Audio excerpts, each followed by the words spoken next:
4'11". Listening to that made me feel 5 foot tonight. And up next, just the same amount of enthusiasm we've kept up with everyone, Amber Appleton.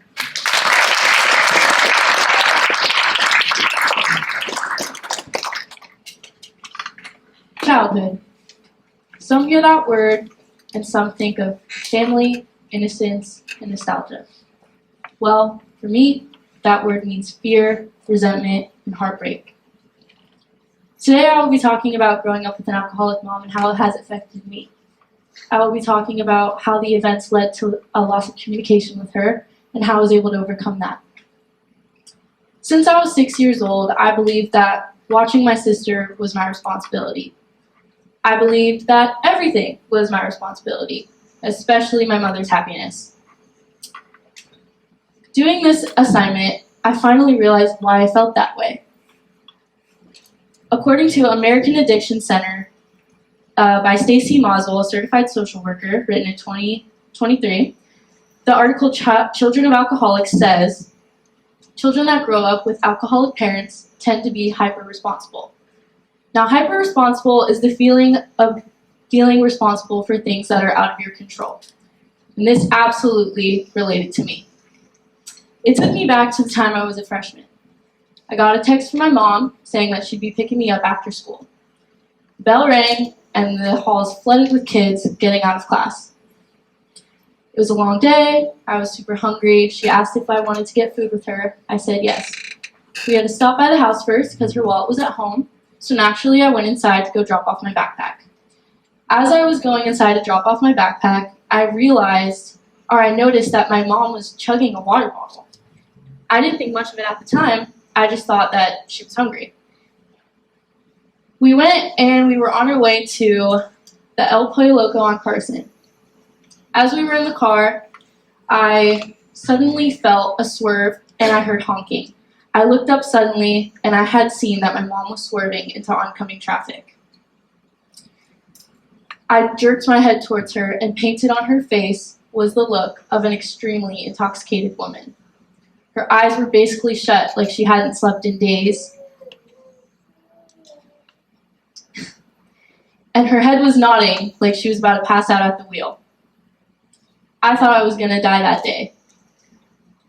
It also made me realize that the water bottle she was drinking was vodka, and that she had drank the entire bottle before we left.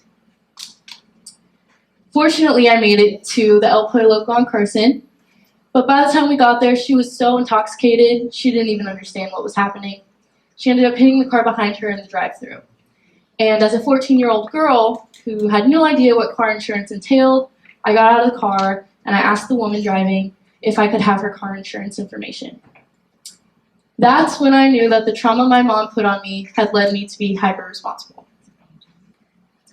Now that I've talked about how growing up with an alcoholic mother has made me hyper-responsible, I will now be talking about how the events have led to loss of communication with her. As a young teenage girl, you typically go to your mom for things like advice, boys. Well, for me, that wasn't the case. Once my dad found out about the event, he filed a restraining order against her for my sister, my dad, and me. It was just me, my dad, and my sister. I grew up with a dad and not a mom. Therefore, it led to difficulty creating friendships with girls my whole high school life. I felt like an outcast, and as people would say today, I was a pick-me because I got along with guys better because that feminine energy just wasn't there for me. According to publication in womensjunction.com by Dr. Powell, a medical physician, written in 2020, it says that growing up without a mother leads to fear of love and attachment and struggle to form an emotional connection. Now, this was definitely the case for me. I believed that I was hopeless and that I had nothing good in store for me. However, I soon overcame that feeling, and I had developed amazing friendships with amazing girls that I never ever thought that I would be able to do. Now that I've talked about growing up without a mom, I will now talk about how I was able to cope with growing up with an alcoholic mom and an absent mom. I felt lost. I didn't know where to go, what to do, and COVID-19 definitely didn't help any of that. But one day, my dad came home with a box of chalk. That's my mom. One day, my dad came home with a box of chalk. He wanted my sister and I to draw chalk on the sidewalk for, stay safe, stay inside, wear your mask. And I had seen things on social media of people drawing actual drawings on the sidewalk. So I wanted to go ahead and give it a try. And once I did, I had opened up a new level of artistic ability that I had never known I had. I had found my new passion. According to resourcestorecover.org, a free online service ran by a team of social workers, the article Creativity and Recovery, Mental Health Benefits of Art, states that coping through art helps make you feel more in control of your life. This was absolutely true for me. Anytime I had a bad day, I was sad, I was angry, I was thinking about the past, I would channel all of that emotion into my artwork, and I would create pieces I never knew I could create before.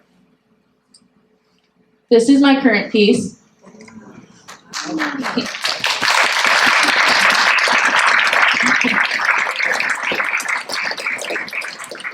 I'm very proud of it.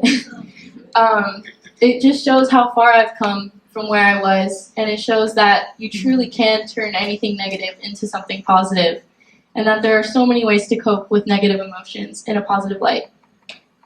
So I've talked about growing up with an alcoholic mom. I've talked about the absence of a mother, and I've talked about how I've coped with that. So, childhood. Was mine normal? No. Is anyone's childhood really normal, though? I've been impacted by the things that I grew up with, just how every single one of you in this room have been as well. Mine was growing up with an alcoholic and an absent mother. Every time I pass that old Pollo Loco, I can't help but think of the negative memories that I've come to face with my mom. The last time I saw her, not the best memory. However, I would not change a single thing because that made me who I am today, and that is something I'm extremely proud of.